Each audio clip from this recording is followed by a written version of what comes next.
Bulelwa Makeke is the spokesperson for the NPA. Bulelwa, good afternoon to you. Firstly, because the courts are closed, or I suppose nearly closed is more accurate, are you simply finding most cases are being paused or suspended for this time?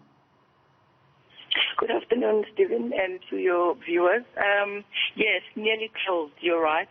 You would have seen that the Minister of Justice and Correctional Services issued directions in that regard in terms of regulating how the courts work during this period. And for the higher courts, the Office of the Chief Justice. The process is that, mainly the cases that were on the court roll for the period of the lockdown are being postponed to a time after the lockdown.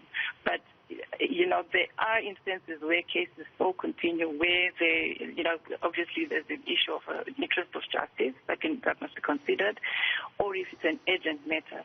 But mainly, the new ones that are coming as a result of the disaster management action in terms of the contraventions of the regulation, those are happening.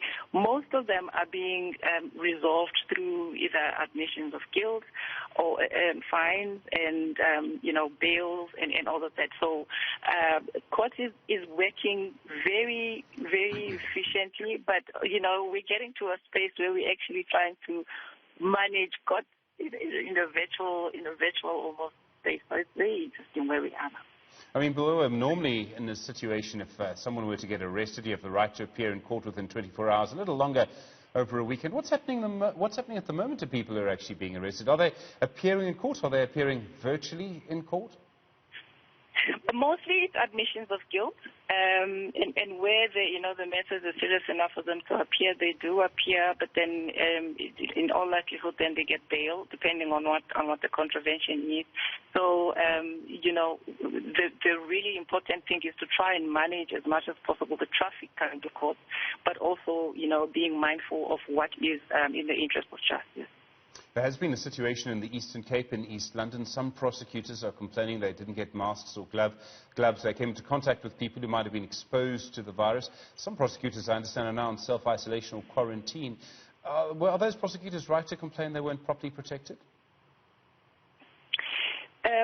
Stephen, nationwide, this is a risk that everybody, in fact, prosecutors and everybody else is faced with. The chances are very high that you come across or you come into contact with a person who has, who has been infected, or there is a fear that they might have been infected.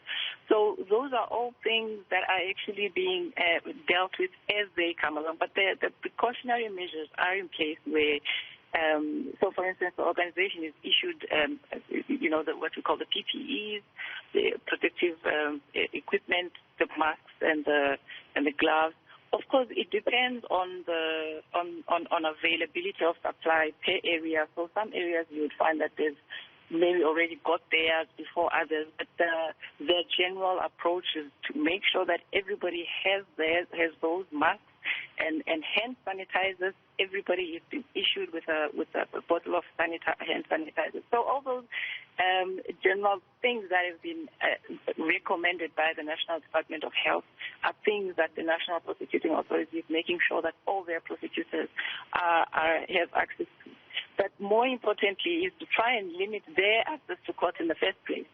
So all these regulations that we're referring to are also trying to limit the amount of time and need for prosecutors to come into contact with, with possibilities of coming into contact with people who have some kind of risk.